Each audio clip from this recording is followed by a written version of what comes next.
جبکہ بیچ میں P D M کی جماعتیں نہیں ہیں حکومت میں، تو اب سارا ملبہ ان دو چیزوں کے اوپر آ جائے گا، یعنی نگران حکومت اور اسٹیبلشمنٹ کے اوپر، جن کو آپ ایکسپیکٹ ہی کرتے ہیں کہ یہ نیوٹرل ہیں.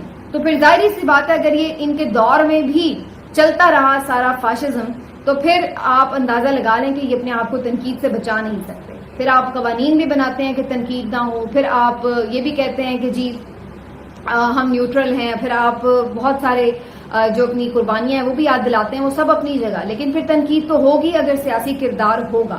اور اسی طرح نگران حکومت سے بھی اگر یہ ایکسپیکٹ کیا جائے کہ جناب آپ تو غیر جانبداری کے لیے آئے ہیں، آپ کا تو کام ہی نہیں ہے سیاسی مخالفین کو ٹارگٹ کرنا. مرتضیٰ سولنگی صاحب نے پہلی پریس کانفرنس میں بھی یہی بات کی ہے، لیکن اس کے باوجود بھی اگر یہ سلسلے چلتے رہے تو پھر لوگ آپ کو بھی تنقید کا نشانہ بنائیں گے اور پھر آپ لوگوں کے خلاف بھی تحریکیں چلیں گی. تو پھر یہ یاد رکھیے کہ آپ بھی تاریخ میں اپنے سیاہ کارنامے لکھوا کر ہی جائیں گے.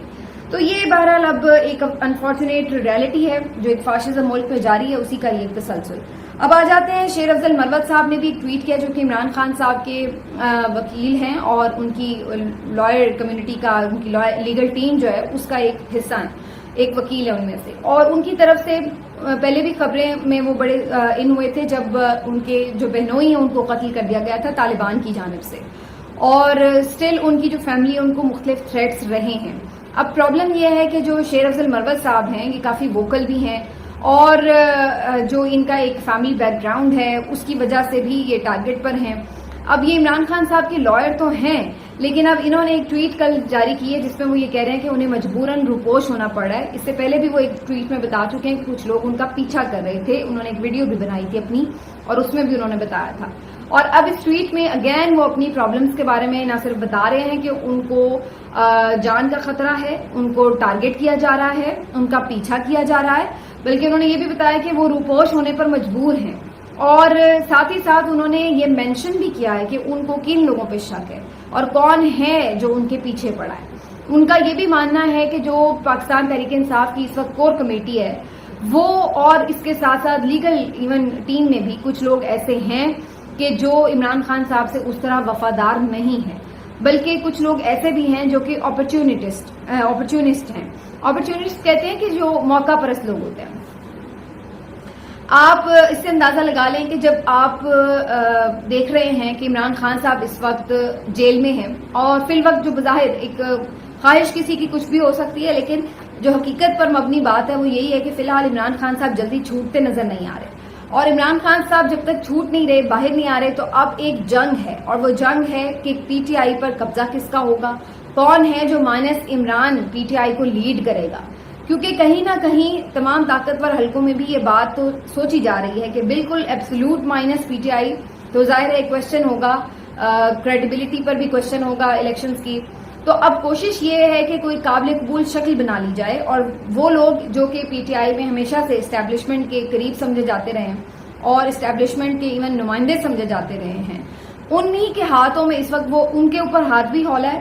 وہ اس طرح سے جیلوں میں بھی نہیں ہیں، اور وہ باہر بھی اسی لیے رکھے گئے ہیں تاکہ وہ جا کر پی ٹی آئی کی کمان سنبھالیں.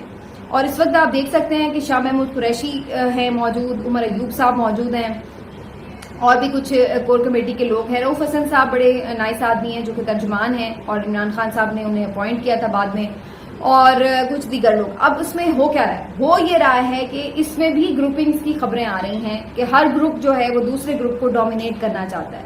ان کو معلوم ہے کہ اب عمران خان صاحب چونکہ پارٹی چیئرمین بھی نہیں ہیں اور اب آگے پارٹی الیکشن بھی کروانے ہیں، تو اس صورت میں جو الیکشن ہوں گے پی ٹی آئی میں، ظاہر ہے جو عہدے ملیں گے پی ٹی آئی کو، جو الیکشن لڑ کے عہدے ملیں گے، تو اس میں جب تک عمران خان صاحب کی واپسی نہیں ہوتی تو اس کا مطلب تو یہی ہے کہ وہ تمام لوگ جو ہے وہ پی ٹی آئی کے سربراہ ہوں گے اور وہی قانونی طور پر پی ٹی آئی کو لیڈ کر رہے ہوں گے. تو ایک تو ریفٹ with in P T I بھی چل رہی ہے، اور اسی وجہ سے بہت سارے لوگ ایسے ہیں کور کمیٹی میں جو کہ شاید اس طرح سے قابل اعتبار بھی نہیں ہیں اور ان کے اوپر ہمیشہ شک بھی کیا جاتا رہا ہے. شاہ محمود قریشی کے حوالے سے تو ہارون رشید صاحب کا یہ کہنا ہے کہ ان کا یہ انالیسز ہے کہ عمران خان صاحب بھی ان کو اس طرح سے اعتبار نہیں کرتے ہیں، لیکن بہرحال وہ ساتھ تو ہیں.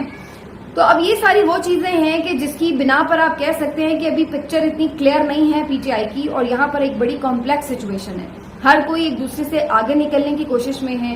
وکلا میں بھی کچھ لوگ تو جینونلی کپتان کا کیس لڑ رہے ہیں، اور وہ ایک پروفیشنل لائر کی طرح کام کر رہے ہیں. وہ اس طرح سے میڈیا میں بھی اتنے زیادہ ووکل ہمیں نظر نہیں آتے, لیکن کچھ لوگ ایسے ہیں جو کہ شاید اس طرح سے کیس لڑنے میں تو اتنے ایکٹیو نہیں ہیں, لیکن میڈیا میں ہمیں وہ کافی زیادہ ایکٹیو نظر آتے ہیں. تو اس طرح کا بھی معاملہ ہے.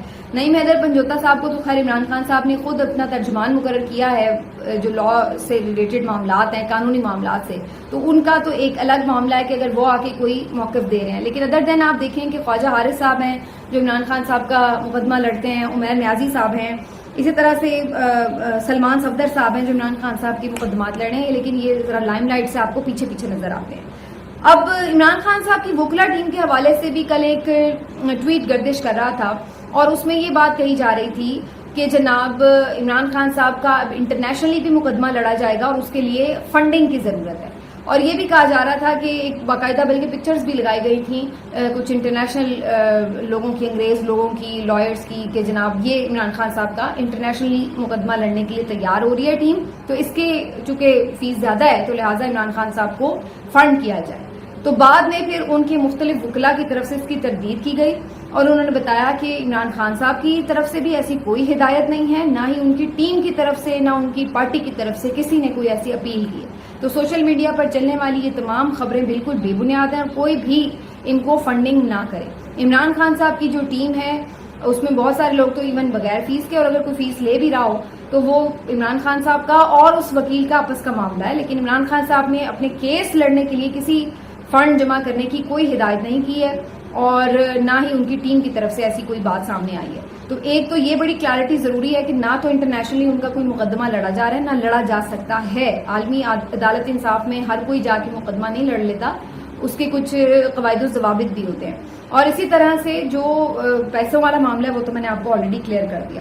تو کافی کمپلیکس سچویشن ہے. صحیح بات کا باہر تک آنا, کیونکہ اس وقت عمران خان اندر ہے, تو اس کے بعد صحیح بات کیا ہے, کون ٹرسٹ وردی ہے, کون ٹرسٹ وردی نہیں ہے, بڑا ایک عجیب سی ٹگ آف وار بھی شروع ہو چکی ہے. پی ٹی آئی پہ قبضے کی جنگ بھی شروع ہو چکی ہے, اور اس کے ساتھ ساتھ یہ بھی دیکھنا ہے کہ پی ٹی آئی اگر کوئی اس کو لیڈ کر بھی رہا ہے تو وہ عمران خان کا کتنا وفادار ہے. تو یہ چیزیں کافی اب سینسیٹیو بھی ہیں اور کافی اس کو کیئرفلی دیکھنا بھی پڑے گا, لیکن یہ کمپلیکس بھی ہیں. تو بہرحال ویل سی کہ کیا ہوتا ہے. فی الحال تو نظر یہی آ رہا ہے کہ خان صاحب کو جب تک باہر نہیں آنے دیا جاتا اس وقت تک سچویشن جو ہے وہ کافی ایمبیگویسی رہے گی. اچھا جی, اب میں ذرا آپ کو یہ بتا دوں کہ قاضی فائز عیسیٰ صاحب نے بھی کچھ لگتا ہے کہ اپنے ایک سابق چیف جسٹس صاحب ہوا کرتے تھے ثاقب نثار صاحب یا افتخار چودھری صاحب, ان سے کافی کچھ وہ لگتا ہے کہ انسپائر بھی ہیں.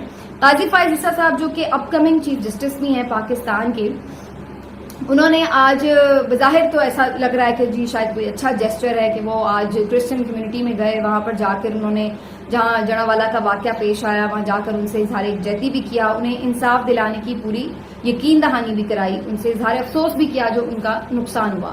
لیکن اس کے بعد سے کافی زیادہ وہ خبروں میں بھی رہے.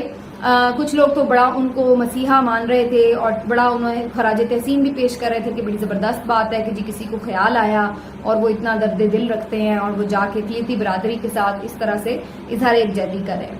تو سننے میں تو دیکھنے میں یہ بات واقعی ویژولز بھی اچھے لگتے ہیں, لیکن اگر آپ اس کا ایک دوسرا رخ دیکھیں تو وہ بھی موجود ہے اپنی جگہ. وہ یہ کہ جو جج صاحبان ہیں آپ ان سے یہ ایکسپیکٹ نہیں کرتے کہ انہوں نے کوئی پرسنلی جا کر کسی کو داد رسی کرنی, ان کے فیصلے بولتے ہیں ہمیشہ. آپ اپنے ایوان کے اندر بیٹھ کر عدالت میں بیٹھ کر اس بات کو یقینی بنائیں کہ ہر مظلوم کی داد رسی ہو, تاکہ آپ کو باہر آ کے یوں نکل کر کسی کی داد رسی کرنی ہی نہ پڑے. جب آپ کی عدالتیں انصاف دے رہی ہوں گی تو کسی کی اتنی جرت ہی نہیں ہوگی کہ کوئی ظالم آ کر یہ ظلم کر دے.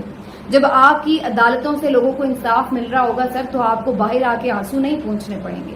لیکن یہاں الٹا حساب ہے, عدالتوں کے اندر جاؤ تو صبر کی تلقین کی جاتی ہے کہ صبر کر لیں آپ, باہر آ کر آنسو پونچھے جاتے ہیں, ویژولز بنائے جاتے ہیں, میڈیا پر چلائے جاتے ہیں اور ایک مسیحا کا تاثر بھی آ جاتا ہے. لیکن سر یہ کام نہیں ہے آپ کا. بات یہ ہے کہ بے شک کام اچھا ہی ہے. اب ویسے تو ثاقب نثار صاحب نے بھی اگر ڈیم فنڈ بنانے کے لیے ایک فنڈ بنایا, اس پہ لوگوں نے بڑی تنقید کی کہ جی یہ تو بے شک کام اچھا ہے ڈیم بنانا, لیکن آپ کا کام تو نہیں ہے. چیف جسٹس کا کیا کام ہے کہ جی وہ فنڈ بنائے اور ڈیم بنائے. بالکل بات تو یہ اگر اصولی طور پر دیکھا جائے تو ٹھیک ہے, لیکن اسی طرح یہ بھی اصولی طور پر بات بالکل ٹھیک ہے کہ یہ آپ کا کام نہیں ہے کہ آپ جا کر لوگوں کی داد رسی کریں. آپ کا کام یہ ہے کہ آپ ظالم کا ہاتھ روکیں, پکڑیں. یہاں پر روز ظلم و ستم ہو رہا ہے. کون سا ظالم پکڑا گیا؟ کس ظالم کو پکڑ کر کبھی انصاف کے کٹہرے میں لایا گیا ہے؟ اور اگر لایا ہی گیا ہے تو اس کو سزا دی گئی ہے. ہماری عدالتیں تو ہمیشہ طاقتوروں کے آگے سجدوں میں جھکتی ہوئی ہمیں نظر آئی ہیں. تو ہمیں یہ داد رسی نہیں چاہیے, ہمیں آپ سے انصاف چاہیے. تو یہ ایک بہت کلیئر میسج ہونا چاہیے عدالت کی طرف سے کہ وہ صرف انصاف کا حصول یقینی بنائے.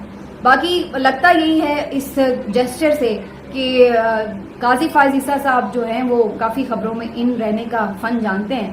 کبھی وہ پیدل سپریم کورٹ آتے ہیں تو ان کی ویڈیو بنتی ہے, کبھی وہ چلے جاتے ہیں قومی اسمبلی میں, وہاں جا کر خطاب کرتے ہیں, اور کبھی ہم دیکھتے ہیں کہ وہ کبھی مختلف جو نوٹس ہیں, جو یعنی اضافی نوٹس ہیں یا کوئی اختلافی نوٹس ہیں, وہ میڈیا میں آ جاتے ہیں ان کے. اور اس کے بعد اب ہم یہ بھی دیکھ رہے ہیں ان کا ایک روپ کہ وہ خود جا کر دادرسی بھی کر رہے ہیں. تو یہ ساری چیزیں مجھے تو لگتا ہے کہ جو ثاقب نثار صاحب ہیں کچھ ان کا ایک نقش قدم ہے ان پر چلنے کی تیاری تو نہیں کہیں ہو رہی, کیونکہ وہ کافی اس بات کے لیے مشہور تھے کہ ہر جگہ وہ پہنچتے تھے, گفتگو کرتے تھے, کافی خبروں میں ان رہتے تھے. تو مجھے لگتا ہے کہ کہیں ہمیں ثاقب نثار 2 تو نہیں مل رہے. لیکن بہرحال اگین جاتے ہوئے میں یہ بات ضرور کہوں گی کہ جو جج صاحب ہیں ان کا کام یہ ہے کہ وہ چیمبر میں بیٹھے, بالکل اسی طرح جیسے جرنیلوں اور فوجیوں کا کام یہ ہے کہ وہ بیرک میں بیٹھے. ملتے ہیں اگلے ویلاگ میں. اپنا خیال رکھیے. اللہ حافظ.